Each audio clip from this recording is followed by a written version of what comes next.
Johnny Gill. I'm with Stevie and Sheldon, and welcome to my show tonight. We got Johnny Gill. Hey, how's it been? That's been good. It's been good.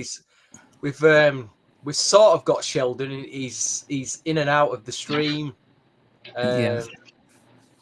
But as usual, we're gonna have problems with Sheldon tonight. I'm sure at some point though he'll get it right. Yeah, You know. he'll definitely How come. are you, Nnamdi? Yeah, it's been a very interesting week. It's been a very interesting week. You care to enlighten us at all on that? Yes. So, I mean, I think I think people might not be aware of some major incidents. A major thing that happened this week was Stevie celebrated a milestone birthday, and so we want to wish Stevie a happy birthday. So, how did you celebrate your birthday, Stevie?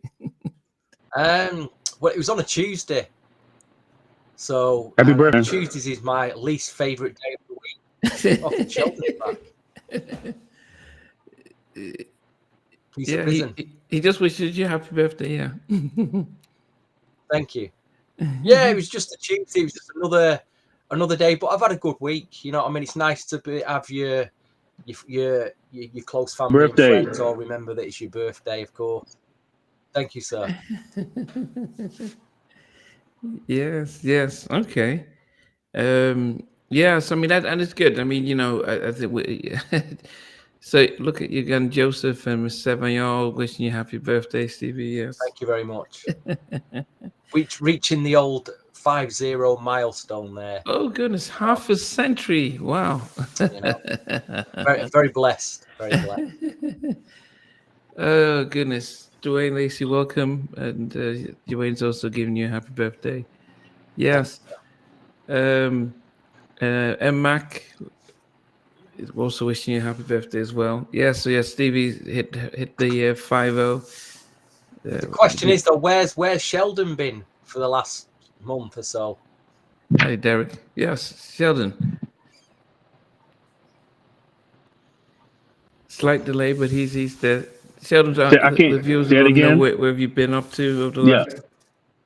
Yeah, the viewers have been asking where you've been, what you've been up to.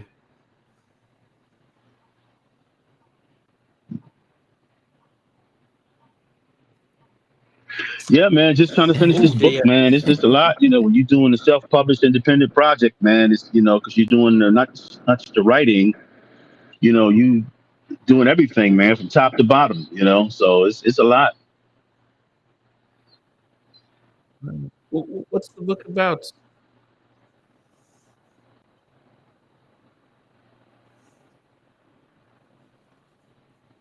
I'm sorry, say again. About a minute delay. Yeah, what's the book about?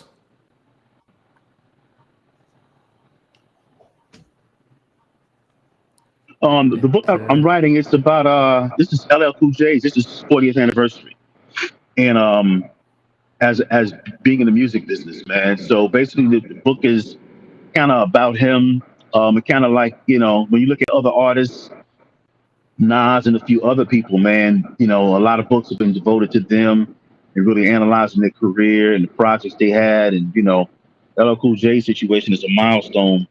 Again, 40 years. To be in as a high profile artist, all the things that he's done. So it's a watermark, time for him. So that's why I've been out of pocket or whatever trying to work this book, because November '84 was his first record.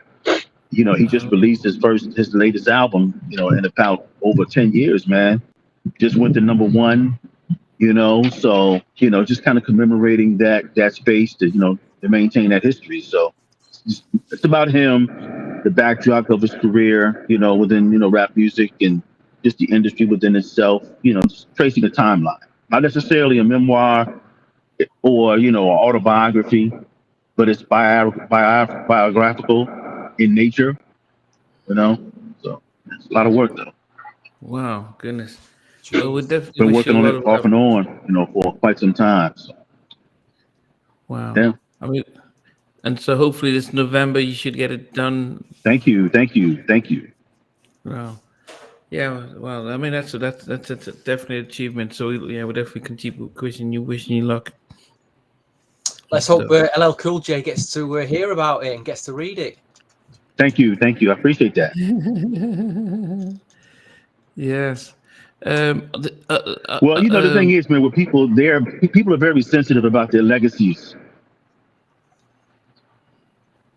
People are very sensitive about their legacies, especially, when people are writing about it or whatever. They wanted to be at the forefront. They want to they want to be at the wheel.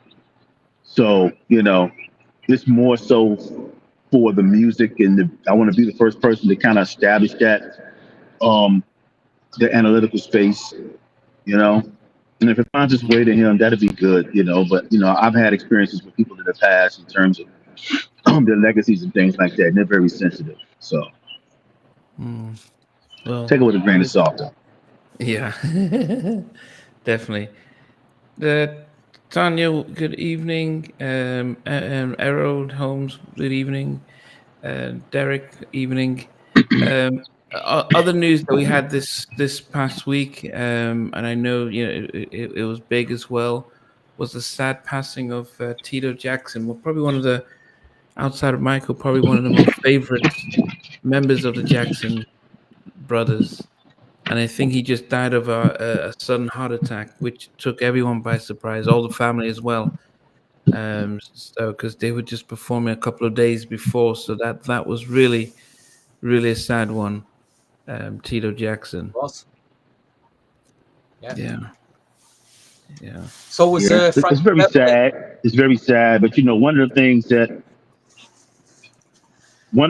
is just it's good is that people, for many years, man, he was the butt of a lot of jokes. Like he was the weak link, and which was never ever true, because anybody that grew up, watching the group, listening to the group, he was a musical inspiration for people to pick up instruments and play. And for a lot of years, he was the butt of jokes, man. So I'm glad, like, in the final maybe decade plus of his life, they circle back around to him, and he got that respect that he deserved before he passed away. He did put out an album in the last 5 years. Put like a blues album out featuring a lot of big guests on it. Yeah, I think 2 years ago. Yeah. He put out a record in 2016. And he put out some music, a little bit after that too. Yeah. Wow. And what about Frankie Beverly then? Frankie Beverly in Maze, big one, big for soul music lovers. He passed away. Yeah. Frankie was just got a shout out to the UK. Yeah, I got a shout out to the UK because the UK held him down, man. He'd sell out the Hammersmith Odeum multiple nights in a row. So the UK really loved him. And then speaking of going back to Tito Jackson, he was about to go back in the studio and do a reunion project with 3T. Wow. So unfortunate, man. These people are leaving out of here. Yeah. Wow. Yeah. We just heard the news about the founding members of Soul to Soul just passed away as well. Yesterday. Jeez. Daddy. Yeah. Yeah. Yeah, Daddy. 60 years old, man. Very young. Wow. Yeah, these legends. Yeah, rest in peace to the legends. Yeah, but Frankie Beverly, he was just. Oh, just to let you guys. Go ahead, Sheldon. Yeah, just to let you.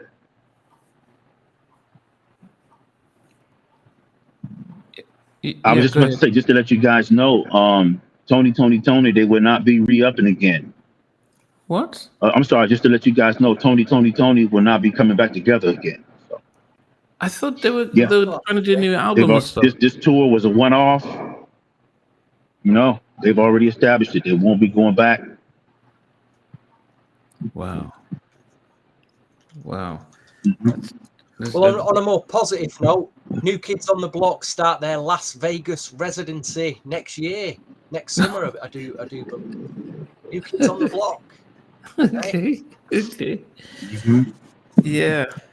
And I guess we just before we get into it's sad that the legends have passed. It's good to celebrate the ones who are here. We've got a new album from MC Light as well. MC Light's released a new album in the past week.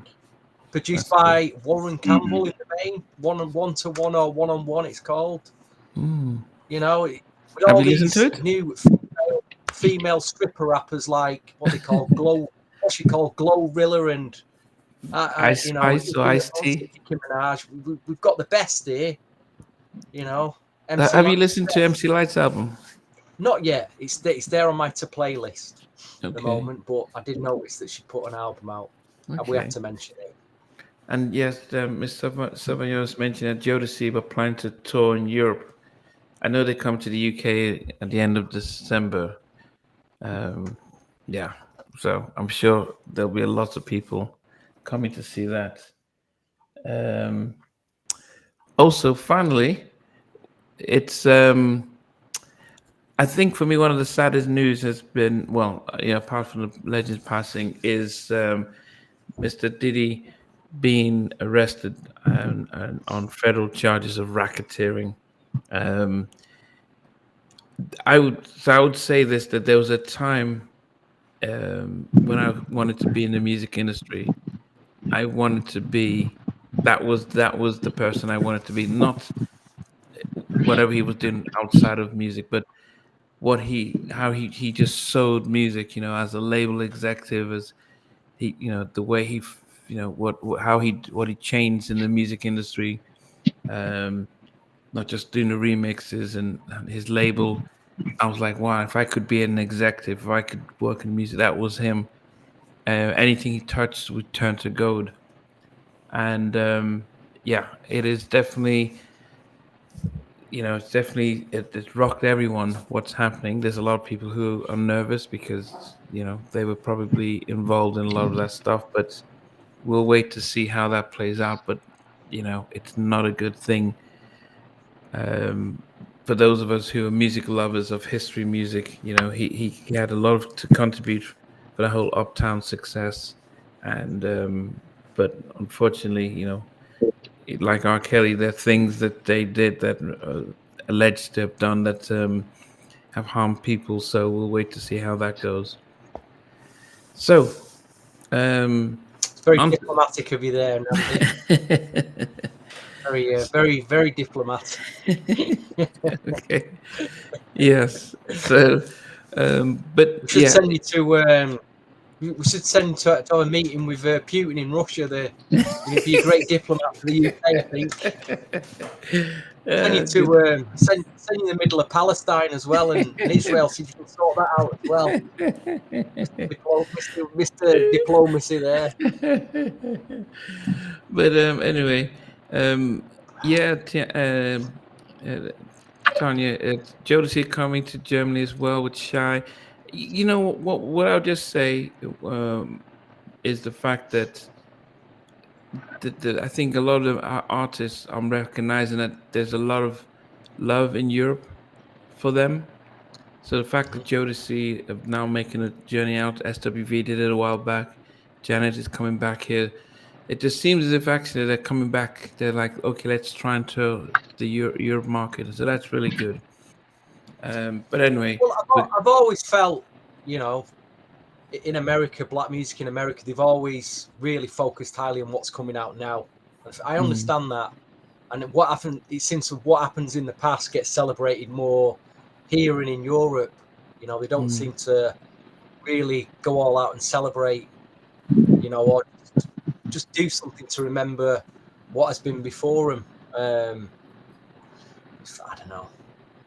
I don't think what is coming out now out of Black America is saying much at all, really. It's just repetition, and we've heard it all before. You can hear something that's coming out now, and you can hear all the influences in the piece of music, all the samples in it, and what the sampling's far better than what they're putting out themselves. So just the way it is, really.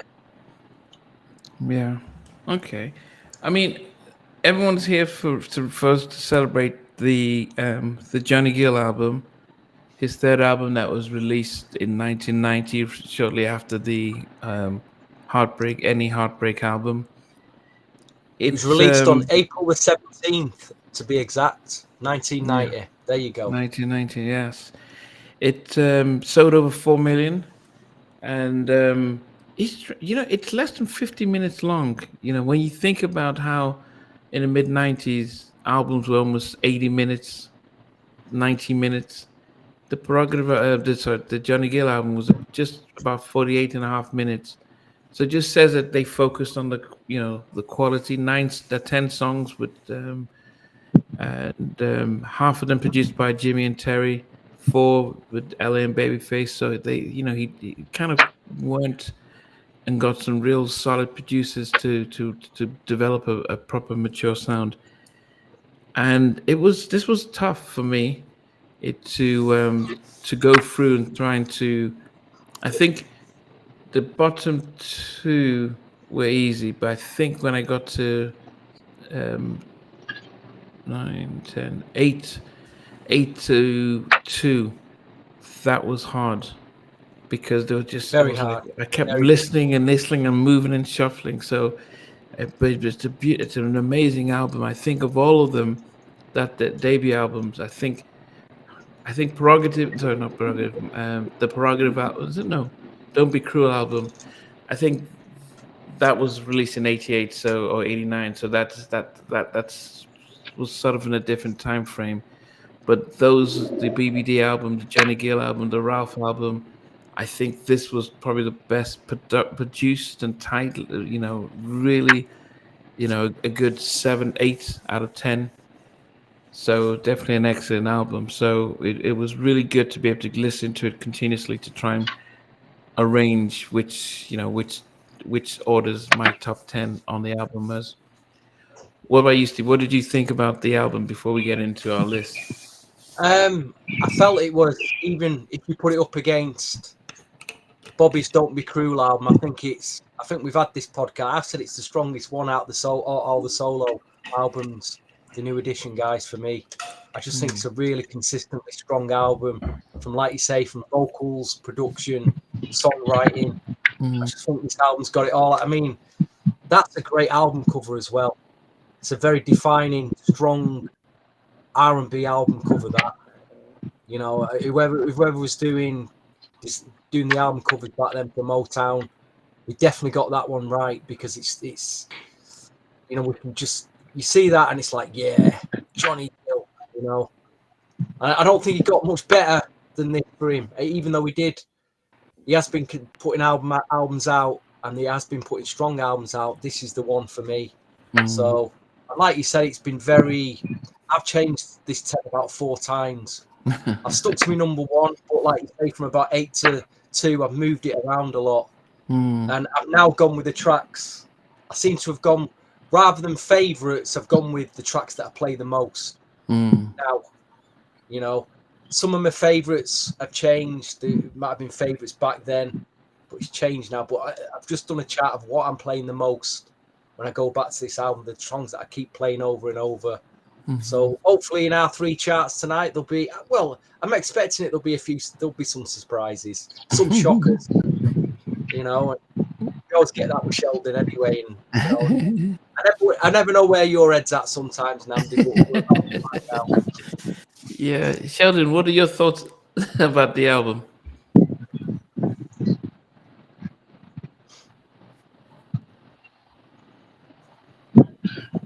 This album for me, man, it's in my top 2 of all albums made by R&B male vocalists in the last 40 years. So I'm going from 84. I'm sorry, from 84 to 2004. And it's my number 2 out of all the albums.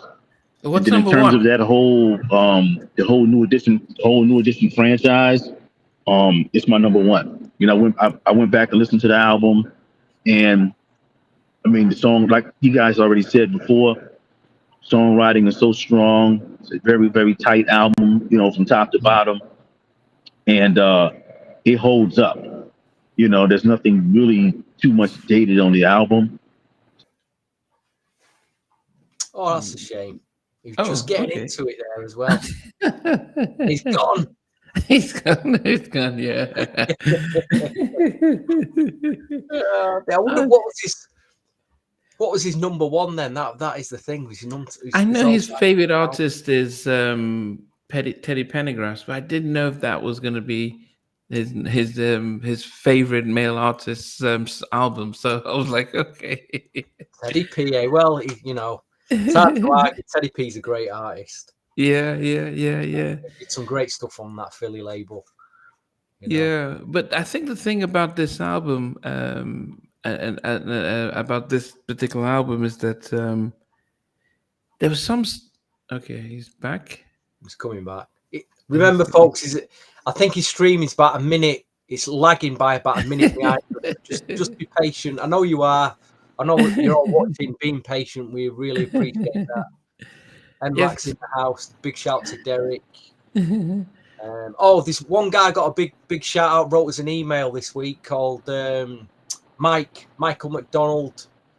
Wrote us an email, said some great things about halftime chat. Nnamdi. He wanted to send his regards. He sent quite a lot of suggestions for top tens, like Alexander O'Neill, Midnight Star, which we have got penciled in for future podcasts. But thanks, Mike, for your email, and thanks for watching. We really appreciate you, sir. Thank you. Thanks a lot. You made some good interview suggestions as well. Are you back with us, Sheldon? Sheldon? Okay. Well, he is looking. Sheldon, you there? Okay. Not quite yet. Okay. Well, hopefully he'll hear us soon, and then he'll join in. But yeah, I mean, guys, if you go those who are watching, even live, also just could you also start putting in your top 10, starting from number 10 up to number 1 of the Johnny Gill album? What your thoughts are? Which one would be your number 10 up to number 1, and as we go along as well.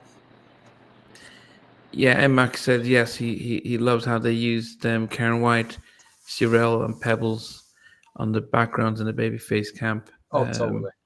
Yes. If anyone hasn't seen the interview I did with Darryl Simmons, he spoke about that. Darryl spoke about how LA and Babyface was saying, look, we've got to go work on another album. So you finish this up and use Karen in the background. Are you back, Sheldon? And Sheldon, can you hear us?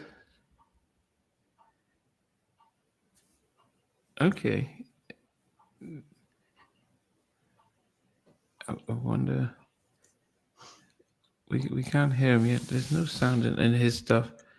But anyway, as we're still waiting for him to get on. Yes. So, Stevie, he said, Derek says, my was originally for After 7. I do wonder. I'd heard about that. I think it was mentioned. Was it mentioned in the Unsung? I can't remember what I did. Let's hear something about that. Okay. But they got Ready or Not instead. So yeah, it's a song that Johnny Gill could have sung. I guess whoever was around in the studio when Ellie and Babyface were making them tracks is what song you got, and at least a lot of those artists, got some great songs dished out individually. So can't really complain, can we? Yeah, I think it felt like and just before we do our top 10, I think Ready or Not sounds better for After 7. I think my I don't know. The right artist got the right song. Yeah, Bobby Brown got Every Little Step. It's perfect for him. Yeah, Johnny, like you say, my. Ready or Not for After 7. Yeah, Girlfriend for Pebbles. So yeah, like I say, they got it right. They did. They got it right. Yeah. So I don't think that was an issue with that one. Okay, hopefully we can. Third time, or 8th time lucky. Sheldon, are you there? Can you hear us? We can see you, but can you hear us? Yeah. We might have I can always hear you. I never left. Yeah, I can hear you. Yeah, I never left. Okay, so just before we start, you were just finishing up to say that this is your second favorite and your favorite from the New Edition camp.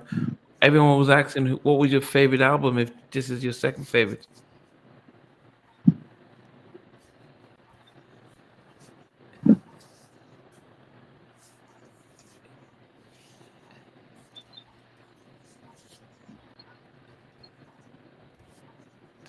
Did you get that, Sheldon? What was your favorite album? Okay, I'm sure. No, you Stevie Ray. broke up. Oh, I broke up. Okay, I can so hear what's you your better favorite? now. What's the question Okay, again? yeah. So if the Johnny Gill album was your second favorite by a male vocalist, what was your favorite?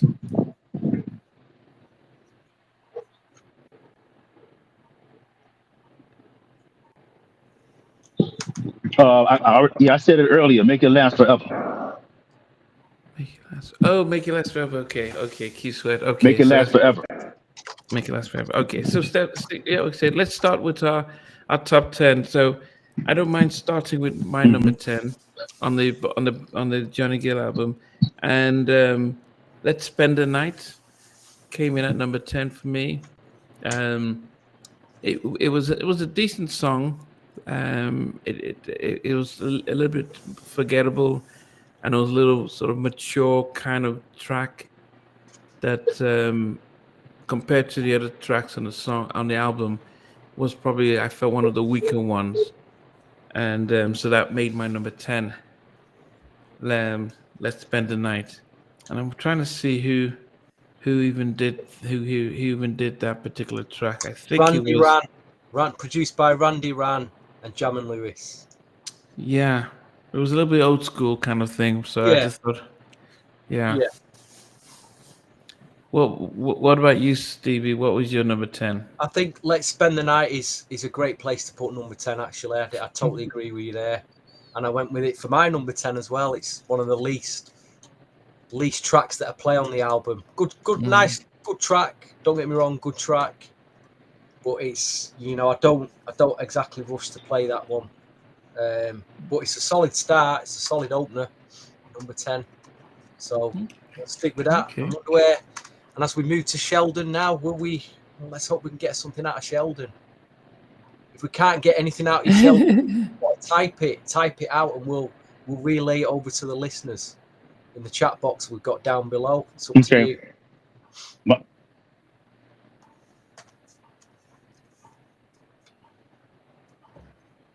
Say that again. Yeah, you're number 10. Say that again. Yeah. So what's your number 10? What makes your number 10? Never Knew Love. Wow. That's my number 10 record. Wow. Yeah, Never Knew Love is my number 10. Okay. It's going to be an interesting one. Okay. That's predicted, of course. Okay. Okay, so I'm gonna go to so let me see here. Let me see. So Derek says Wrap My Body Tight was his number 10. Oh, M Max says Never Knew Love was also his number 10. That's interesting. My number 9 was Giving My All to You. Wow. Yeah, I mean, it was a decent track, but it's same deal of Randy Ran and Jimmy and Terry. By the time, so of all the out track, those were my sort of my least favorite. Decent track, but when you go up against the rest, yeah. Wow. Well, I shouldn't be shocked. I'm not surprised. Okay. Yes. What about yourself, Stevie? I went with Just Another Lonely Night at number 9. Like I say, the title of the track sums up. It's a lonely song. It can go at number 9. It can be, we'll send it, keep it up there. But Let's Spend the Night. I think for me, it didn't quite blow me away, that song. Good track though, but like you say, it's staying up there as one of the, Okay. them two, 10 and 9, like I say, I think they're just decent album fillers, but that's it. Yeah, 10 and 9. But who did that anyway? Just Another Lonely Night by Nat. Oh yeah, he went more. Nat Oldley Jr. produced that one. A bit more jazzy, laid back. So fair play. But what about you, Sheldon? What made you number 9? Number 9, Sheldon. Yeah, Nat Adderley was the guy. Nat Adderley was Luther Vandross's arranger. So all those great records that we heard from Luther, the arrangements from Nat Adderley. Number 9 is Wrap Your Body Tight for me. Wow.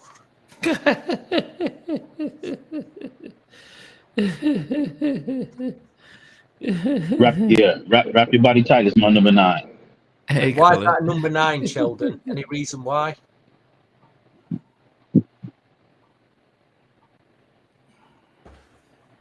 It's just the fact that the record was great, but I just think there were much stronger songs on there. I mean, it's a great song. I mean, across top to bottom, every song had its own identity.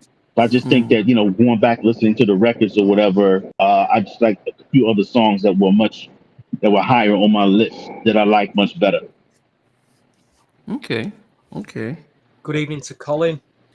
By the way, Colin finally joined us. He's been on the cabaret ship singing. Probably just got off the cabaret ship now. He's probably been doing his Val Doonigan impressions on the cabaret. What cabaret singers are out there now? I'm only joking, Colin, by the way. Okay. We're getting to number 8. So my number 8 is Wrap My Body Tight. Oh, you guys need to go. You guys are getting yellow carded here. Terrible. What is going on? Yeah, I don't know why they released as the 4th single, but we're on a New Jack Swing podcasting. That song is like the production on that is a great good mid-tempo New Jack jam stuff. Yeah, it was good. You guys, it was my he only had 10 songs on the album, it made the top 10, but it was number 9 and number 8 for me. It was just a decent track, but there was some nice good ones. Just Another Lonely Night was M-Max number 8. Okay. Yes. Yeah. That means it was as I said, it's a hard one because I think that it was a hard one. What about you, Stevie? What makes your number 8? I'm just looking at M-Max. All right. I'm kind of in agreement with M-Max because he's got at number 10. He's already picked at number 10. He's got Never Knew Love, which made my number 8. I think it was a slightly stronger track than the other two that I put at 9 and 10. Good mid-tempo track. It's a good track. I mean, for me now between 8 and 2, I could put them anywhere between 8 and 2. All these tracks, apart from some of the singles. But I actually really like this song. Which one? Never Knew Love. Even though it's at number 8, I do like it very, very. It's a really strong track.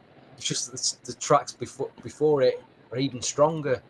M-Mac he's picked the 3 tracks in his 10, 9, and 8, which are in a different order, but I think rightly should be up there. I think me and M-Mac have got it right so far. Yeah. Joseph asks about the single had a female, so that was Karen White. That was featured on the remake of Wrap My Body Tight, and it did get to number 1 on the R&B charts. Wrap My Body Tight should have been a top 5. LA and Babyface production on this one as well. So Sheldon, what about you? What's number 8? Mr. Sheldon 8 for Mr. Sheldon. Oh, we lost him. Okay.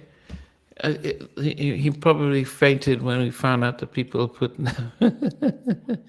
So, what was your number 8, Stevie? You said Never Knew Love. Never Knew Love for number 8. Wow. So, Mr. Diplomat, do you think Mr. P Diddy's going to serve a long prison sentence? My fear is that he might. No, my fear is that he might not. They may do a Jeffrey Epstein. They're saying when they say that he's on suicide watch. When they're saying he's on suicide watch, something tells me that there's a possibility that he's got a lot on a lot of people, and if he's going down, he wants to take people down with him. What, P. Diddy said this, or Jeffrey Epstein said that? I know Jeffrey Epstein was... No. The fact that they've said that he's on suicide watch, that's what they said about Jeffrey Epstein, and then he died. So that if there's, Diddy has he had a lot of powerful people at his gigs, and they've got lots of filmings and recordings. So, yes. So we just wait and see. Steve, Sheldon, what's your number 8?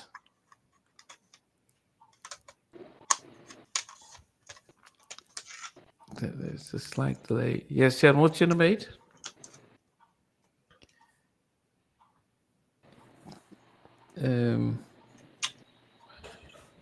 I got my bit of a geek.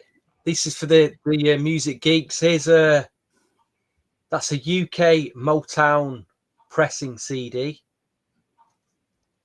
No, it isn't. It's a German one. I stand corrected. That's a German one, and that's a UK one. Can you see? Was that of the album? No, that's the Good Girl. That's how they pressed up the Boyz II Men album. Okay. They pressed it up looking like that. Or is this? Let me just check. What was this pressed up? Sheldon, are you there? This was made in Austria. The Johnny Gill. I'm here. Okay.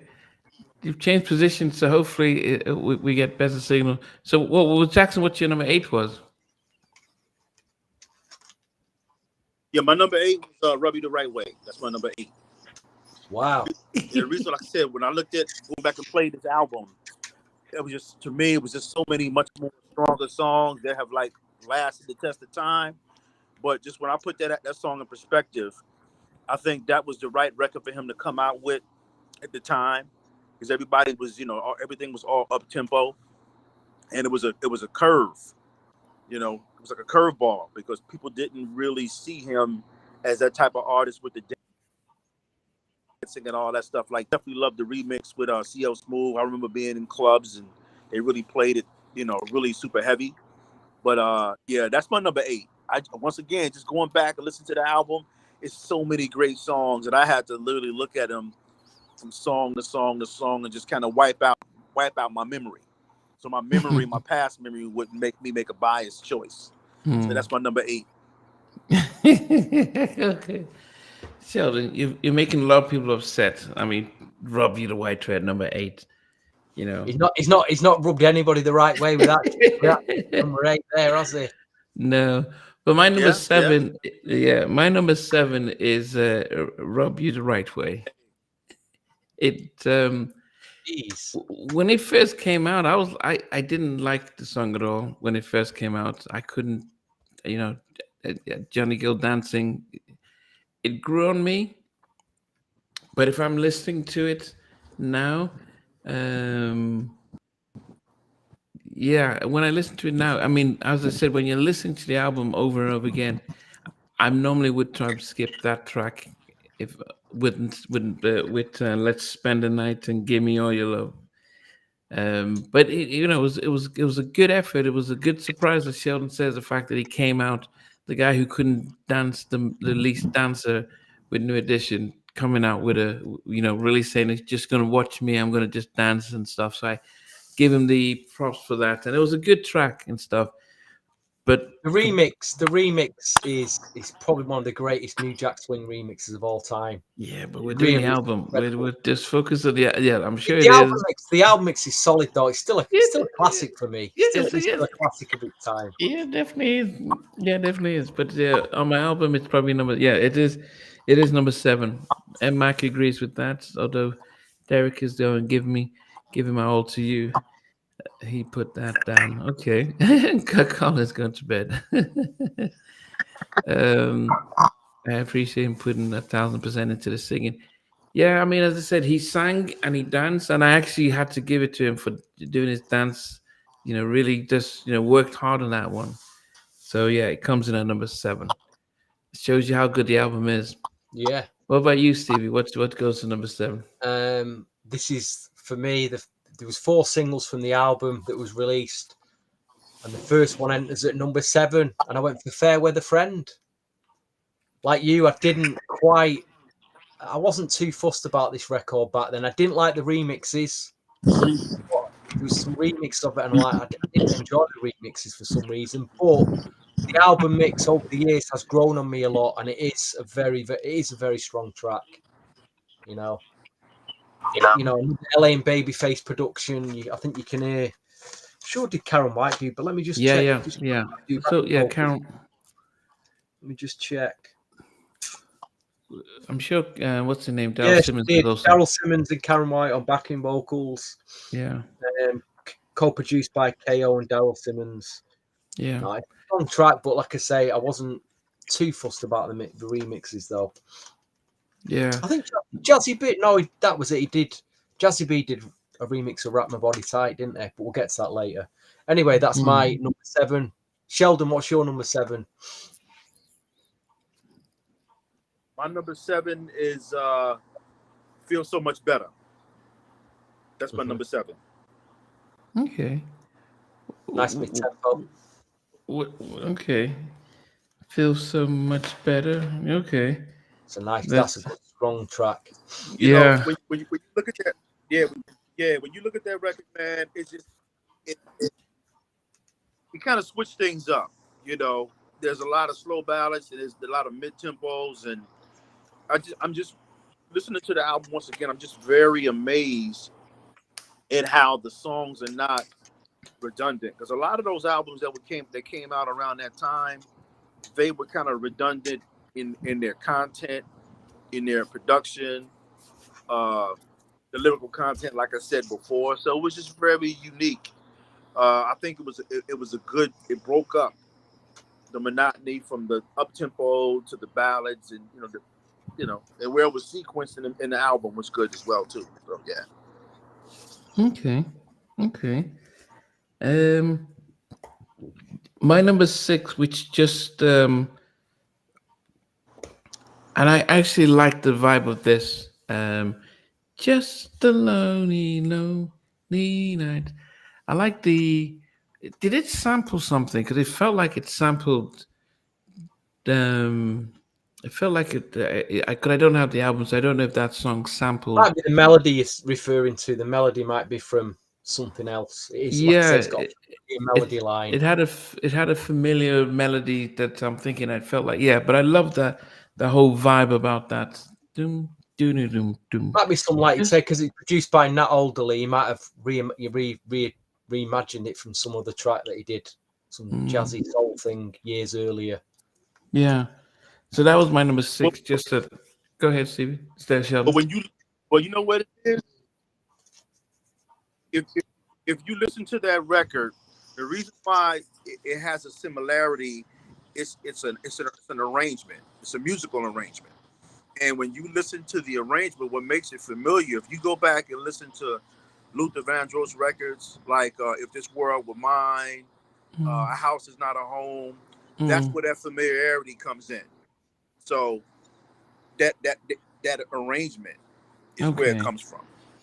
Okay. It's not sampling the records, but those are the type of records that he made. It felt like I'd heard something about it, but that's why I liked it. I really there was something comforting about the track, and how he sang on it. So yeah, that was my number 6. What about you, Stevie? This is where it gets tough, because this was originally my top 4, and I've moved it out my top 4, and I don't know why, because I think vocally, sounds the strongest on this track, even stronger than My, which is hard because he really lets it go on My. But around the mid-8 of this track just blows me away with his vocals and his ad-libs and the way he goes on. But Lady Du Jour is at number 6, and number 6. It should be further up. It's a killer track. This it gets me there. It really gets me there. This track, Wow. it is a top 4, top 3 track. But like I say, I've gone with what I play more. I think I've got to be in a certain mood to listen to Ladies Azure. I've got to be in a deep, soulful vibe to what I play it. To go there emotionally to listen to it, rather than let's say I'm on a bus traveling to work or something in the morning or on the way home. I'll be playing more upbeat songs. I don't want to be getting emotional on the bus on the way home. So like I say, I'll be playing it the right way and some of the more upbeat songs. But Ladies Azure, taking nothing away from it, is a top track. You're giving Mac a heart attack there. Yeah. So number 6, unfortunately for me, but great record. What about you, Sheldon? What's your number 6? Fairweather Friend. That's my number 6. And I really like this record. One, when I go back and listen to it, it shows you the difference between songwriters based on their age, based on their time, because these guys are writing like traditional songs, different song content, and for them to come up with it sounds out of the ordinary because you don't have a line with subject matter like that. It was either love songs or they were kind of like club records or whatever that is, but it just really stood out with the song content, lyrical content, the concept. So that is a unique record for me. I think that's probably the most unique record lyrically, but that stands out from everything else on that album in terms of what the message is, what the lyrical content is. So that's my number 6. Okay. Yeah. Okay. So, as I said, a great album, and it, sometimes it's going to be hard to move the songs around to see how, because we're all going to have our favorites. My number 5, we're down to the top 5. I wish this could be higher. But it is one of my favorites, and it's I have to give Jimmy, LA and Babyface some credit in there. Yeah, LA's drums and Baby Kenny's writing, Never Know Love. I just love the just the backgrounds on it. I think it's Pebbles. Can you check, Stevie? Is Pebbles singing the backgrounds on this one? Never know love. You will never know love. There's not. I mean, it sounds like you sound like it just says Johnny Gill. I thought I had a female on it. Okay. Yeah, just Johnny Gill in the background. Okay, loved the track. It's not getting mixed up with Feel So Much Better, are you? That's the one that's got the female vocal on it. No. It was just this one. Okay. Will never. I always thought there was somebody on there. I thought it was co-produced by Pebbles also. So I thought Pebbles sings on Feel So Much Better. Feel so much better. Okay. That's what I'm saying. Are you getting mixed up here, Nnamdi? No. I've already written it down. Never Know Love. Yeah. It was Kenny Edmonds and Babyface. So I could see Kenny writing and LA with the drums on this one. But yeah, so that was Never Know Love. I just really felt it felt like a feel good stuff. Yes, Colin can't hit any women on it. I think it's okay.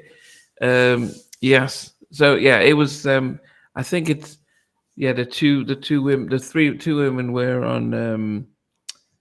Yes, I think it was on Fairweather Friend. You can hear Karen and Feel So Much Better.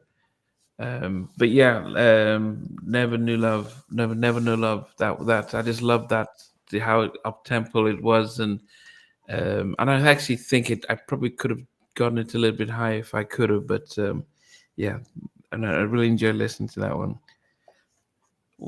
What's your number 5? We've got Sheldon next. We need to get Sheldon. Oh yeah, Sheldon. Yeah, Sheldon. What's your number 5? My Oh number no, you five. missed No, me. Stevie. Is a Sorry, record no, sorry, that, no, sorry. It's Stevie. It's Stevie. Let Sheldon do it while he's here. Okay. While we've got him here, 'cause he might drop out again. Go ahead, Sheldon. What's your number 5? my number 5, obviously, is his signature record, My. That's number 5 for me, signature record. But I've heard it so many times that where it kind of like the effect that it has on me. You know, I just rated other songs much higher. But I will say, with that record, when you look at from top to bottom, you know, I've been saying this throughout the time, the lyrical approach, but the intro, and that's one of the things that's missing in a lot of R&B music, man. Even from that time, you didn't have unique intros. And when you listen to that song right off the bat, whether somebody is remaking it as a jazz record or whatever it is, you know the record when you first hear it, even before he even starts to sing it. So the intro, and then I love the fact that it started out with like this saxophone intro in the beginning, you know, just, you know, it's great, man. I mean, nowadays people don't have attention spans to really, you know, to really just enjoy intros. They want to go straight to the song. So I think it was great. And then of course, the lyrical component, it put him in the vibe. It put him in the vibe of a Teddy Pendergrass. You go back and listen to Teddy Pendergrass's records, it put him in the vein of that. And I think that was the record that solidified him in the lane that he was in, because the other albums that he had done before that, they were older producers working with him, so they were great songs, but they were like a younger person's interpretation of an older person's content. But my, that was his signature record. I can't see anybody ever singing this record. You know, it was made for him. It was custom made, man. Yeah. Hey, man, that's right. You see what Max says. For any new viewer here, they're just showing off like, yeah, don't be alarmed. This is how Sheldon does. Shit, Joseph.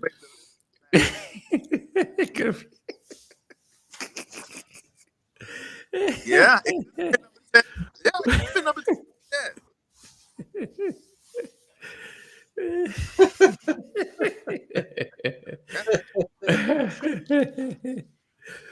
Okay. Well, yeah. Oh, Stevie, what about you? You know what? For once, I'm in total agreement with Sheldon. For me, it's a real. This song, My, it's what I call. It's a champagne moment. You've got to have your champagne glass ready. You've got to be in a certain mood. I mean, he's talking about a woman in a red dress. You've got to be in your romantic, like you say, Teddy P mood. And, you know, for most of the week, we ain't in that mood as guys. You know what I mean? You got to be in a relaxed kind of mood to get yourself there. There's no doubt it's a classic track. No one's arguing that. My is a classic track. And when I do listen to it, you know, it blows me away. It literally blows me away. But it's not something that I play a lot, even though I do. I love the track. It's a great track. And it was at number 3 originally. I pushed it up 2 places to number 5, but it could be easily number 1. It's that good. You know, I can't take anything away from it. It's a classic track. So, but My made it to number 5 for me. Wow. If you was asking me 1990, it probably would have been number 2 or number 1. But things change, don't they? And, you know, I don't drink champagne, you know, and I'm not I don't want to drown in syrup as well. Saxophone from Kenny G. And the thing about that song, man, is that song was so big at the time when he came out with the follow-up album that he did. I think it came out in 92. Mm-hmm. People were looking for that kind of a record on the album, and they were kind of disappointed that they didn't see it in there, and it wasn't there. Again, vocally, you know, towards the end of that track, he just, oh dear, wow, stunning. Yeah. Okay. So you've got your 5. So let me go to number 4 for me. Number 4, And I remember speaking to Karen about this track because I could hear her in the background. She even sang it. And Darren mentioned that they were working on it with Ella and Babyface, and they said, "Oh, we need to go work with." I think they were going to go do the Tony Braxton album or something like that, and they said he should finish up working producing, and he got Karen, and they both were singing the backgrounds. And I think what I liked about Fairweather Friend is the messaging. It's just, it's one of those. It's a strange one because how many people sing about being a friend? You know, I'm always going to be around. It's a strange song because most songs were about love and relationships, but this was about yeah, I'm going to be there for you. And it is like it is an inspirational track, which just seems strange for Babyface. He generally writes about love, and in this particular or relationships, but this particular one was it was a better relationship or friendship, and it was yeah, really inspiring track. And I could hear Karen at the background, you know, while she was producing her album, you know, getting ready for her second album and stuff. So yes, Fairweather Friend is my number 4. I know you guys had it much lower. I had it number 7. Yeah, number 7. It is a strong record, though. It's a very strong record. What about you, Stevie? What is your number 4?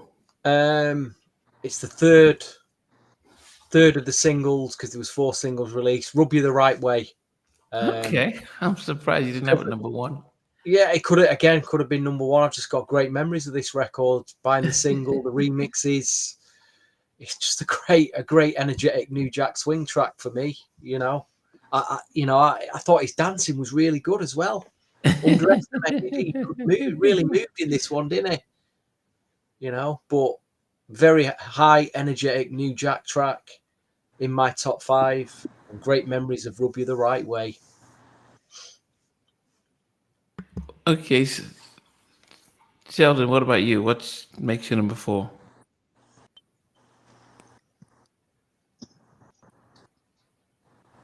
Okay, so my number 4 is going to be "Let's Spend the Night." That's my number 4. You know, now when I'm getting into like these next 4 records, I might sound redundant, but when you look in terms of his singing, it's so powerful, but it's very controlled. And again, "Let's Spend the Night," in terms of the content, in terms of the mood, yeah, that's what it made my number 4 record.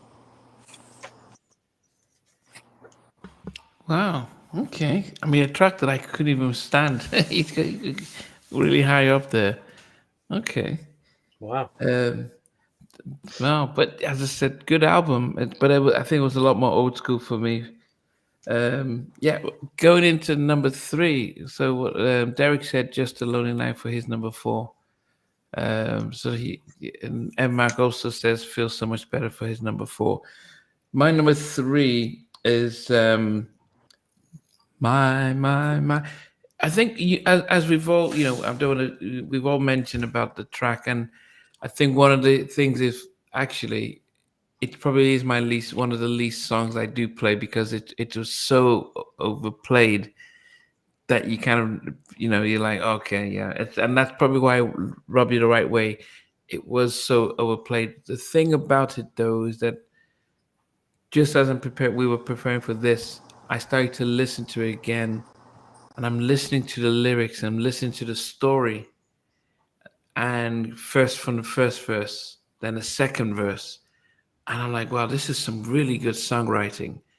You know, you could almost feel, you know, you can just visualize how he's going through the process of the song. Maybe the sax. I think back in '90 when it came out, that was a big thing. I think today, too much sax doesn't really. It's like, okay, it's a little overkill with the saxophone, so it doesn't necessarily keep up with the time. So I would prefer without the sax. I probably would have enjoyed the song a lot better. Now, not back then. Back then, it felt that's what you did, have a saxophone.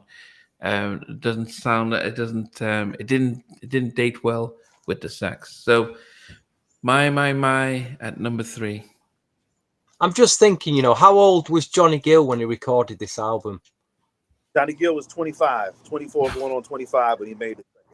So can you imagine now, like a 24, 25-year-old R&B singer now, singing, you know, coming out vocally and singing a song like My. You just couldn't envisage it could be that romantic now. Not a chance, you know, not a chance.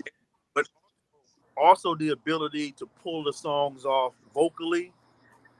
And think about it, since we're talking about age, right? You got to look in terms of Jimmy Jam, Terry Lewis, LA and Babyface. They're all born around the same time. So when this record is made, these guys are like in their mid to late 30s. They got to be about at least 35 years old. So think about it. A 35-year-old 30 years ago is totally different from a person that's 35 years old now. It's just a whole, I think it's just the time, you know, in terms of, you know, it's just a different time period, different mentality, different time period. But you're right. Both of you guys got a point. Imagine somebody being able to pull the records off, you know, and being able to have each record be very distinct from the other, you know? Yeah. You're right. Yeah. CBG, you ever heard of Black Market Records in London? Yes. Yeah, I do. Yeah, I do recall that. Last exit to Brooklyn mentioned buying a 12-inch in London back in the day. Yeah, I mean, I think, yeah, it is strange because, you know, you get a different type of producer when Teddy comes because he was still young and younger than the artist he was producing, as opposed to Jimmy and Terry and LA and Babyface being, you know, just, you know, even if they're working with younger people and stuff, they were older than, whether it's Karen or Pebbles or the boys or Bobby Brown and stuff like that, or Johnny, and putting out these tracks. So yeah, it is an interesting dynamics how that reflected on some of the tracks. You know, can you imagine the so-called king of R&B, Jacquees? They call himself the king of R&B, dropping a my. It's just, nah, mate, not a chance. Not a chance. Yeah. And he's probably older than 25 as well now. He's, you know. Yeah, Sheldon, what were you saying? Yeah, I was just saying, you know, just kind of, you know, piggybacking off what you guys are saying. It's the fact that music they're making, also they are creating music in the traditional sense. Obviously, they're using the contemporary equipment of that day, but there's also a lot of live instrumentation. When Teddy comes, a lot of the stuff is just it's technical. It's all you know, drum machines and samplers and things of that nature. So it's a different approach. But these guys are using traditional, you know, they're using contemporary musicianship. Well, the equipment is contemporary, but the approach into creating the album is very traditional. When I look at the credits of the album, I recognize a lot of the names, and all of these guys were part of the Flight Time and part of the LaFace team. So when I look at the collaborative approach to the entire album, it brings to mind how Quincy Jones would make those Michael Jackson albums. He would really pull a lot of people in together to make distinct songs that really stood out. And it's the same approach. You guys brought up Randy Rand. Randy Rand was a member of Jimmy Jam and Terry Lewis's crew right after they did the Janet Jackson record. I mean, they were probably the biggest producers, high profile at that time. And they were supposed to come out with a concept album called The Secret. It was going to be Jimmy Jam and Terry Lewis, Randy Rand, Lisa Keith, everybody in that crew. It was supposed to be an album like that, but it never came out. But, you know, that's why you see that continuity with what they're doing with Johnny Gill, what they're doing with Alexander O'Neal, Janet Jackson. You know, they're using the same people. So, yeah. Yeah. As I said, it's no one's going to knock the fact that the music was just timeless, and it's strange because and after we finish, we'll probably look and see which producers gave Johnny the best songs, regardless on our top 10, but which he did. Babyface and Ellie and Jimmy and Terry did 4 to 5 of So it'll be interesting just to see what we think. But we're down to the top 2, and this was hard for me. Well, hold on a minute. You just had, what have you had at number 3? My, haven't you? Yeah, my was number 3. Right, yeah. so it's like me and Sheldon's number 3 now, isn't it?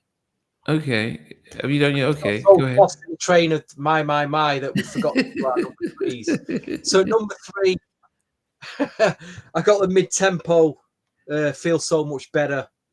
Again, really strong backing vocals, Karen White, Pebbles, Daryl Simmons. Again, this was further up. It's made its way. It was probably around the number 6, 7 mark, but it's found its way at number 3 in my top 10 because I play it a lot. I really, and I rewind it, and after I played it once, I thought I need to listen to that again. So I played it twice. So it gets a lot of plays for me now. So it's just really strong mid-tempo song. So number 3 Feel So Much Better. Da, da, da, da, da. I remember actually a little story because I remember going all the way up when I was in my teenage years, getting on a train into the city centre to buy to my local record shop to buy a new Jack Swing import album. And the Johnny Gill album was already out, and I didn't buy it. I hadn't bought it that time. And I got to the shop, and there was nothing out, and I was really disappointed. And I thought, well, what am I going to buy? What can I buy? And I thought, well, I've not bought the Johnny Gill album. It's been out for 3 weeks now, and I've not bought it. So I got it home. I wasn't in a great mood. Got it home, played it. And guess what? I felt so much better after I played it. I felt so much better. So it's at number 3. Number 3, Feel So Much Better. Well done. You finally got the joke in there. I know you like those out there. I know you like the little stories. Yeah. Sheldon, what about you? My number 3 is Giving My All to You. I love the backing vocals. Great. I love, when people write songs, right? Setting the song up lyrically and songwriting, it's an art, man. So when you look at all the other songs, like when you look at, I'll just use My as an example. The hook is in the middle of the song. But when you look at Giving My All to You, they start off with the hook first. They start off with the chorus first. And it reminds me of a lot of the Gamble and Huff, Philly International records they used to do back in the 70s. They would start the song off like Love Train and songs like that. They would start off with the hook first, and then they would go into the storyline and go into the lyric. And Giving My All to You kind of fits that. So when you hear it, they draw you in with the hook. And of course, Johnny does what he does. So that's what made that's why I rated it so high. It was very, very distinctive. All the other songs on this album, they didn't have that type of lyrical format set up. So that's what made it very distinctive for me. And obviously, Johnny's singing, great singing. Just his interpretation of the lyric, the delivery of it, the feeling and the mood. So that's my number 3. Yeah, that's Sheldon, do you think the production? I'm talking about the production of Giving My All to You. It starts off with an 808 drum machine that loops, and then all that Jam and Lewis melody and chord progression that we're so used to hearing. It has got a classic Jam and Lewis 80s feel to it. It reminds me of Human League, the production. Yes. You know what? It's funny that you said that, because when you look in terms of how that 808, that drum sound, and then they got all the other sonic components to it, you're exactly right. Human. Yes. That's probably why I like it so much. Why it's high up in my chart as well. And then records like Making Love in the Rain and some of those records like that, just in that same vein, man. Very clean production too. Yeah, I was gonna say that it gave me the New Edition vibe, like attracted New Edition, like Just One More Day, wasn't that one? Yeah, Um, yeah, yeah. yeah, if it has that, yeah, yeah. So it sounded like a new edition track, more so. Yeah. And then what's the record? It brings up to mind Competition. That's another one in terms of how the production is and all of that. It's just, man, those guys, and I'm glad those two camps were the primary producers, because it kind of lets you know that the album is very seamless, but it shows you the unique, distinctive production quality that both of them have. They both have a signature sound, but it's very seamless when you put everything together on the album. Very good. Mm, yeah. Yeah. Babyface Troop sang. Yeah. Because Yeah. normally when you have albums with multiple producers, man, it's kind of like it just kind of jumps around. It's not seamless. It's just a hodgepodge of things, but it's very seamless. Very seamless. Yeah, and that's the thing about this album was that yeah, in fact there were times when I was listening to it, I was like, I couldn't, if I didn't read the credits, I couldn't tell when Jamie and Lewis did stuff and when Babyface, because there were some tracks that felt that it could have been either one of them. Yes. Okay. So We're at number two now. we're down to number 2. This was hard for me because I'm like, oh man, battling to see which is number 1 and which goes number 2. But I think it will settle with Lady Does Your Loved It. Did that? It felt like it sampled it felt like that sampled the track. The that sort of chord that was. It's possible. Well, you know what it is? Okay, here it is. All right, you said something, but it's the arrangement. Like when you look at a lot of songs, okay, I'm gonna just go back. I know I keep kind of going back in time, but when you listen to a lot of those Motown songs and those old Jackson 5 records, ABC, they have the melody is very similar, and they just kind of like pull out the chorus, and I don't want to say they recycle it, but they keep the same groove. So when you listen to that one record that you said, think about Janet Jackson's record. I think you said it. Come Back to Me. I think you said it, Nnamdi. They're using the melodies are similar, but it's their sonic trademark. But you're right. Yep. Yeah. So there's a familiarity with that track as well, but I just love yeah, um, Lady of I love his singing on it and his vocal gymnastics on the track. And it was a tough one to decide on which way to go, but Lady Dijo was my number 2. Good Jimmy and Terry track, and just the whole vibe with that. Yeah, it's funny. I'm very happy that it's at your number 2. That Nnamdi, I'm very happy that's so high up, and you do realise the quality of that track. Yeah, yeah. It could have been on. Yeah, I'm saying that I had it number 6. It could have easily been number 2 for me, but it wasn't. It was at number. I actually think it was at number 2.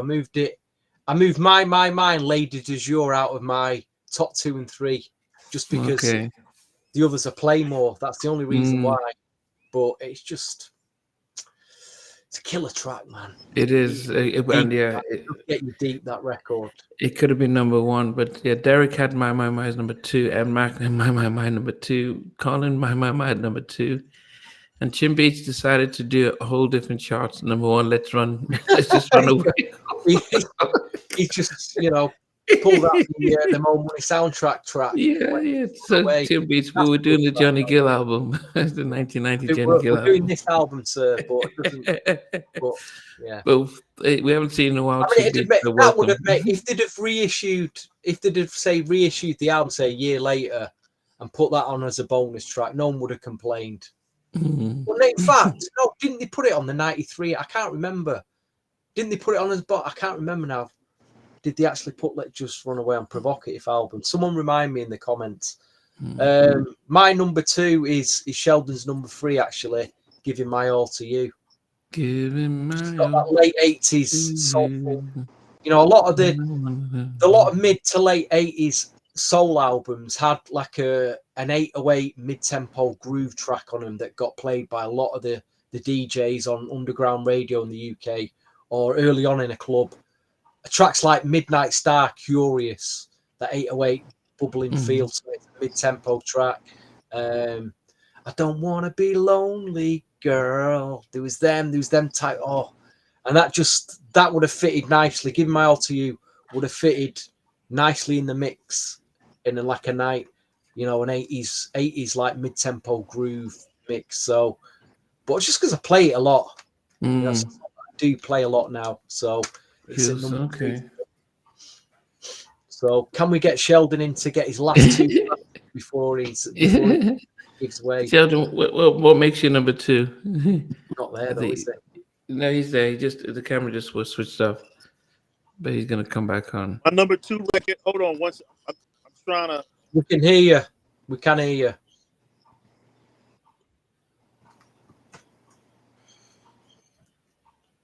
Okay. Yeah. My number 2 is going to be Just Another Lonely Night. I love the whole sultry vibe of that sets the record up. It's just like, okay, the production is very sultry. It kind of creates the mood, and that's one of those things that's a lost art in terms of making records. People don't know how to like make records that create a mood. And then there's the music. The music is very subtle, Obviously using a lot of electronic equipment, but you've got drums, and it just shows you how great Jam and Lewis are at using the current technology, and they're making it sound like live music. It's just very good, man. The programming is very good. I don't know who programmed it. I don't know if Jimmy Jam or Terry Lewis programmed the drums, man, but very good. And also I got to shout out Terry Lewis, because Terry Lewis is like the primary like lyricist on a lot of these records, man, in their Flight Time team. So it's really good, man. Yeah. Okay. Wow. We are now down to not number 1, but let's go back for our list. I'm sure some of the viewers will be able to pick out their number 1. Oh, yeah. But my number 10 was Let's Spend the Night. My number 9 was Giving My All to You. Giving my all to you. Number 8 was Wrap My Body Tight. Wrap My Body Tight. 7 was Rub You the Right Way It Feels. Do. And not quite. Doesn't sound quite like that record, Nnamdi. And I feel Rub You the Right Way. And then my 6 was Just a Lonely Night. Jesus, sing is terrible. This is shocking. Production was really good on that one. Killing it. Number 5 was Never Know Love. Really love that one. Number 4 was Fairweather Friend. Number 3 was My. Number 2 was Lady Dijon.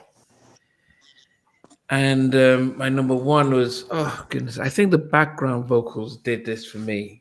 Just the background vocals were just, just the way that it interacts. If you think about when Tammy is singing Goodbye Love with Aaron, and how, even though it's a not duet, but her back as singing really makes a difference on this.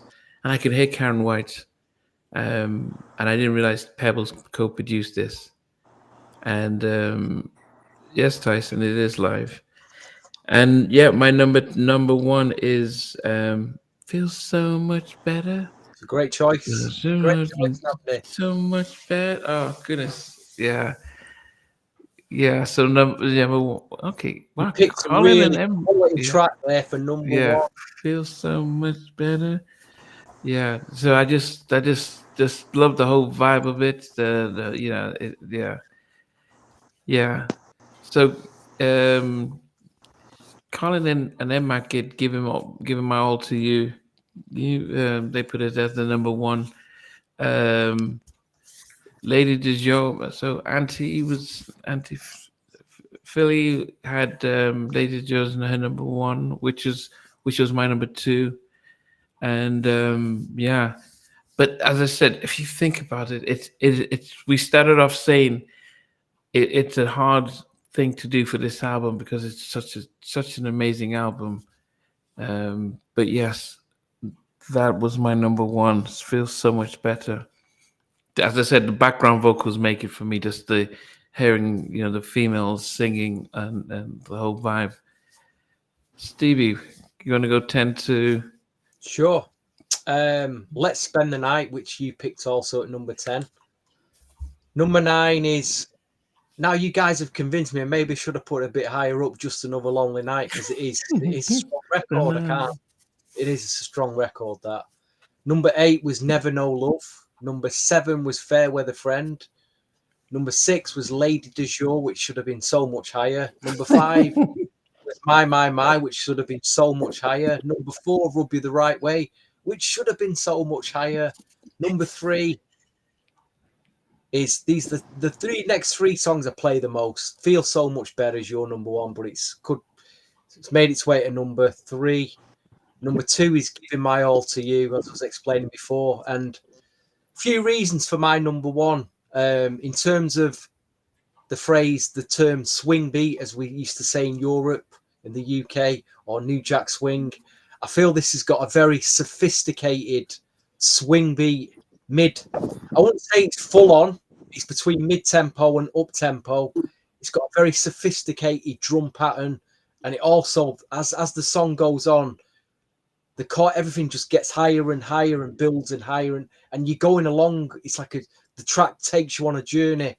And also on backing vocals, it's got the inclusion of a singer from the UK called Lance Ellington, who he ended up, I think in the same year, he put his own album out, produced by Randy Ran and Steve Hodge of Flight Time. He was probably working at Flight Time when this album was being done, and he found his way doing his own album, and he found his way doing backing vocals on the Johnny Gill album, which must have been some incredible experience for him. Hopefully one day we'll get him on the podcast, but it's the track that I play the most. It makes me feel great. I'm not saying it's, the best track on the album, but for me, I just love the track. And it's something I always play, and that's Wrap My Body Tight. Might surprise a few of you, but like I say, a very sophisticated swing beat production. Great song, the way it builds, and that's my number 1, folks. Hope you enjoy it. Okay. And when you listen to that record, since you talked about the drum pattern, Steve, if you go back and listen to Babyface's My Kind of Girl, it has that same similar drum. I like that. I like that. Yes, skip. You've hit the nail on the head. I like that. I like that comparison. It has that skip, and obviously two different style of producers, but like you say, the same basis of the track, nucleus of a track. And then when you look at drummers, different drummers have different type of styles or whatever. So when you look in terms of how LA is programming those drums, yeah, man. It when I hear it, it brings to mind My Kind of Girl. Yeah. Okay. And then also you have that skip a little bit, the skipping drum pattern. You hear it kind of in every little step. Some of those records that they're doing in that vein, man. But yeah. I wasn't impressed with. There was some remixes. Jazzy B did a mix. I wasn't too impressed by it, but it didn't need it really. That album mix was bang on for me. But I'm glad it was a single. And when you look at the play on words, it's like because when you write songs, you have to really think, because you're writing about the same. You're writing about love, and you're kind of different ways of lyrically delivering it, but it shows you how Babyface is a master, man. Because you look at Wrap My Body Tight, it's the same lane. You can write about Whip Appeal, you can write about Rock Steady, but it just shows you the cleverness of Babyface's lyricism, man. So yeah. Well said. So Steve, Sheldon, 10 to 1. Okay, my number 10 is Never Knew Love. Number 9 is Wrap Your Body Tight. 8 is Rub You the Right Way. 7 is Feel So Much Better. 6 is Fairweather Friend. 5 is My. 4 is Let's Spend the Night. 3 is Giving My All to Love, Giving My All to You. Just Another Lonely Night is number 2. And then number 1 is Lady du Jour. And I'm going to tell you something about this record. What makes it very unique, you know, I keep talking about songwriting, and it gives you, you got to give Terry Lewis a lot of respect in terms of his songwriting, because just the title alone. Because when you look at the term du jour, it kind of means something special for that day. A lot of times when they talk about du jour, you probably heard this term in terms of how it's pertaining to food. They got something called platter du jour. It's like the specialty of the day, French. So for him to take that word and inject it into the song title, the lady is the special, she's the special lady in that moment. That's basically what the title invokes. It just, man, great, man. It's a very classy, elegant record, man. So that's why Totally it's my agree. number 1. Yeah, totally. And I like the way you've explained that, because I never thought of it that way. I always wondered why it was called Lady du Jour, but you've summed it up. You've given it a great explanation for it, you know. Thank you. Like a sophisticated platter. You take your lady out to the restaurant for a champagne, a bit of a champagne, and a sophisticated platter of what are the oysters? You get the oysters down here, and you know. And the thing about it is, it's dope when you look in terms of how it's elegant, like my, but the lane is different. So I'm always kind of curious in terms of these guys listen to each other's records. They're like, okay, we got to come up with something. But Lady du Jour, record in terms of, it's a seductive record where the woman is the object of his attention, just like a platter, like you said, of food, the oysters and the champagne and all of that. So very clever songwriting, man. It does not exist today. You know? Yeah. They could have called the track Lady in Red, and it would have just been like, somehow I just listened to Lady in Red. I'm thinking Lady in Red. I'm thinking, and then you come, it was a last minute sub from Lady du Jour and feel so much better, because they were just my 2 favorite on that album. I anyone that knows that I love my love post song. Marco Crawford's comment, please, Nnamdi. Post the top comment so we can all have a little laugh, please. Then look at that song, man. It's like pour some du jour sauce on your woman. So that's Dijon Mustard, Great Poupon. Yeah, but when you listen to that song, man, if you listen Johnny singing the song straight through, but as he gets done, like you said, it builds and builds and builds, and then you hear the background vocals come in, whoever's singing the backgrounds. It's just that, man, they don't make records like that anymore in terms of, really just arranging the records, the vocal arrangements and everything. So yeah, good song, great song. I mean, as we started off by saying there can't be any rights or wrongs about this album, because it's just an amazing album. 48 minutes, so they didn't just want to just dump songs and fill up the album, because it makes it different. That's why the Make It Last Forever albums is a classic. That's why the Guy album is classic. 8 songs, so we can just looking for more. Even Thriller was just 8 songs. And when they started to get 12 songs and interludes and stuff, all of a sudden you're like, well, what's going on here? Prerogative, even an amazing follow-up album, but we'll talk about that at a different day. But this was truly a good album, especially for me, who just didn't like Johnny Gill. I thought he came and took, he just joined New Edition and he was singing in front with Ralph. I said, how dare you? Why are you relegating Ricky, Mike, and Ronnie to the back row? And I'm not my kind of girl. Oh goodness, I couldn't stand Johnny Gill. Like, look at him. He just came and he's standing in front, dancing, and so I thought he was, they were pushing him to the front. But nothing takes away that he was a man singing with boys, and but he was able to do that and be hip. He was able to take that big strong voice, sounding like a Teddy Pendergrass, but still move with the times, and not many artists could do that. So I was to give Johnny Gill his credits for that. Yes. So that was our top 10. I'm sure, as I said, we saw people. Somebody said they saw last exit said saw Johnny supporting Janet Jackson during her tour. I'm sure Jim and Terry hooked that up. But we wanted to find out, guys, what was you had Babyface in LA did 4 tracks, and you had Jimmy and Terry did about 5 tracks. Which set of producers do you think delivered for Johnny on the album more than the other? That's a tough one, mate. Because you got 4 tracks from LA and Babyface, Yeah. 1 from Nat Oldley, and the rest is Jimmy Jam. Say another 1. How many other tracks? 1, 2, 3, 4, 5. So you got 5 tracks for Jam and Lewis and Flight Time, and 4 tracks for LA and Babyface. So what you're telling me is which is the strongest song on the album?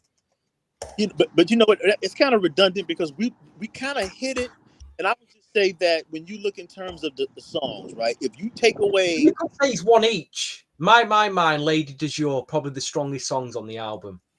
I mean, every song. What I'm saying is, if you take away any of these songs on this album, it's not the album. We wouldn't be talking about it.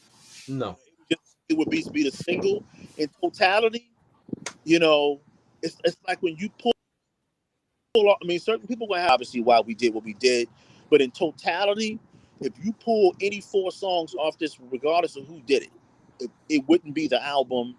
This album sold almost 2.5 million copies, which meaning that the first year it comes out in April, and by the time June and July rolls around, it's at like 1 million, and then over the course of another year, it sells another 1 million copies, man. The totality, obviously, my anchor, that's the anchor, and they did a good job of setting it up with the up tempo, and then it's like boom, we're gonna go ahead and hit you with the ballad, and everything else is I don't even want to call it filler, man. There's certain songs like you might look at the Jodeci album, a lot of filler on there. You can look at some maybe Bobby Brown, couple albums. There's some filler on there, New Edition album, some filler. But I'm gonna tell you, song for song, this album, man. If you remove songs off the New Edition album, certain songs like Competition or whatever that is, the album would still be dope. It still would be what it would be. You take a song or 2 off of a Bobby Brown album, the album would still be potent. But if you take any songs off of this album, it takes away from it, man. Yeah. To be fair, as I said, it's a balance. If you listen to the songs without looking at the lyrics, you could just about tell most of the LA and Babyface tracks. But some or 2 of the Jimmy and Terry tracks, you'd be surprised that they could sound like Babyface. So they were just looking and supporting each other and competing and stuff like that. Really good album, guys. But if you listen to these songs, man, even the songs that Jimmy and Terry did, it's still in the lane. I don't think they're trying to sound like them. It's the fact that when you look at a lot of the records that they've done, a lot of songs that they're known for, or a lot of up-tempo records and stuff like that. But if you track SOS Band records, like Stevie said, the Human League, you look at the Janet Jackson ballads, you look at what Ralph was doing later, man, it's all the same, man. And to be able to come up with something different each time, that's great. It's totally different when you look at like maybe the Bobby album, and you see the LA and Babyface records and the Teddy records, and it's an obvious difference. But the album itself, they're great songs across the board. So if I look at the Bobby album and then the Johnny Gill album is extremely seamless, man. It's more seamless. But I see where you're going. It was when we did that New Edition top 10 album of all of the solo project. This is why I put the Johnny Gill album at number 1. It surprised a few people, but I thought this is the best album consistently for song, track for track, production, everything. But you know, and tonight you proved you proved me right. So you get there. You got there in the end, guys. You know what I mean? You get there in the end. So anyway, when are we going to get Sheldon? When are you next going to make a guest appearance on the podcast, Sheldon? I gotta see, man. Because I got an overseas guy that's working on he's going to be supposed to be doing my typesetting in the book, but he's got some projects that he's working on, man, and I'm on a timetable. So if he's not able to do it, I'm going to have to kind of like step in and kind of do it myself. So I'm not certain in terms of that. He threw me a curve. I had a meeting with him earlier today, so he threw me a curve with that. And the typesetting is definitely not in my immediate wheelhouse. But to get this book out on schedule, man, I got to get it done. So I'll have to see. I'm kind of on a hiatus window, but I wanted to go ahead and since you guys, this Johnny Gill, when we were talking about this about a month ago, so I didn't want to miss this one. So I had to just keep you guys posted with that. So yeah. For those who are just joining in, Sheldon is writing a book around LL Cool J and his 40 years in the music industry, especially as he just released his I don't know what album it is, if it's his 10th, about his 14th album, something like that. 14th album.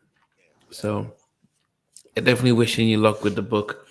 Thank you. Guys. Definitely wishing you luck with the book. But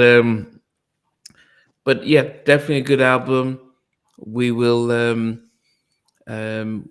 continue. We'll see how Sheldon's schedule is and when we may get him back before he's back full time. Right as he's putting out his book. But it was great that we were able to go through this album.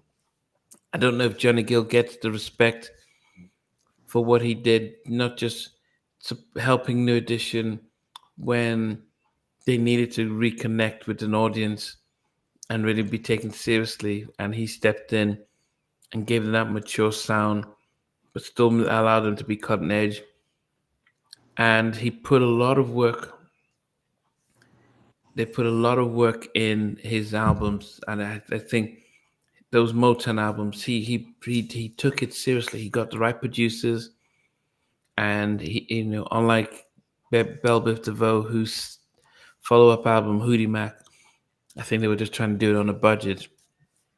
Johnny was always able to remain consistent, and Prerogative is even a hard album to filter through, because that was a proper follow-up album.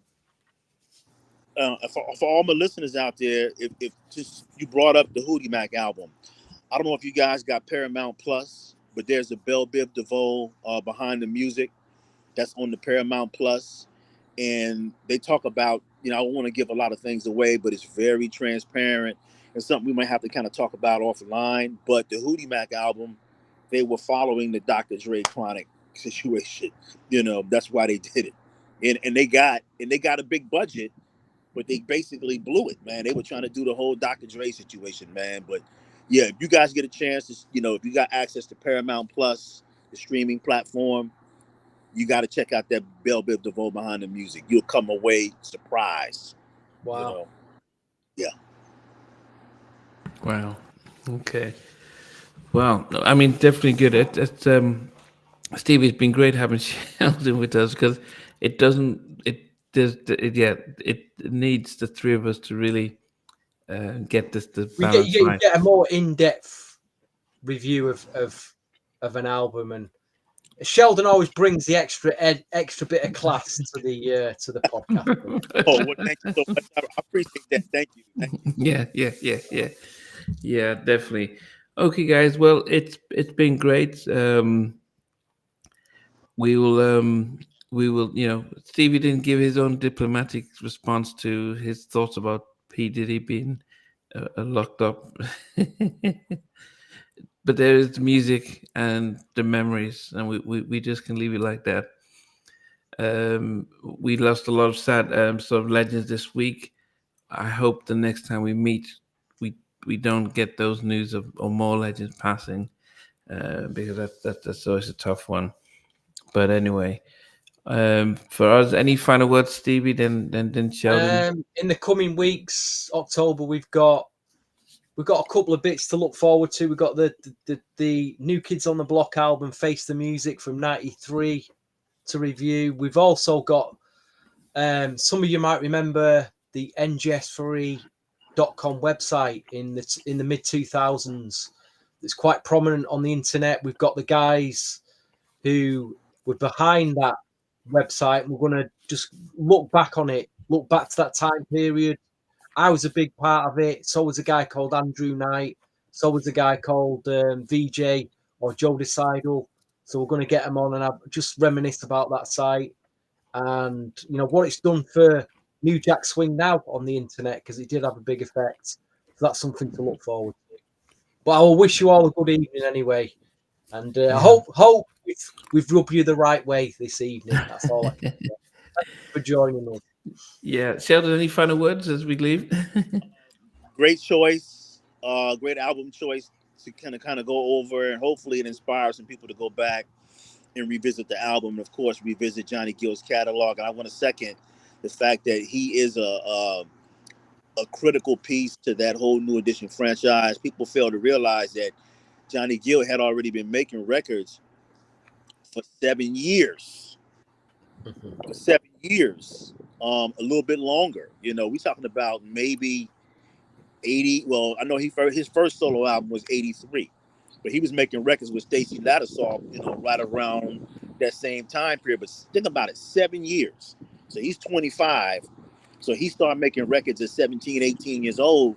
So he's, like you said, he's a veteran in the game, man. And for him to kind of reinvent himself, but you got to shout out people like Gerald Busby to really engineer that. I mean, he's a champion for R&B, man. And for him to really invest in these people and put them out in the proper manner, you gotta show Gerald Busby some love, because without him, I mean, it's not happening, man. I mean, that's a first class album. That album probably cost millions of dollars to make. Terry Lewis and Elliot Babyface at the top of their game. So, you got to look at it in terms of as an executive in that time. And again, Gerald Busby is an older guy, man. So for him to understand young people, young acts, and really support them like that, yeah, you got to give him a lot of respect, man. Wow. Well, it's definitely good. Okay. Well, guys, it's been a long one. Thanks for joining in. And we will see you in due time. And keep R&B and New Jack Swing alive. Take care.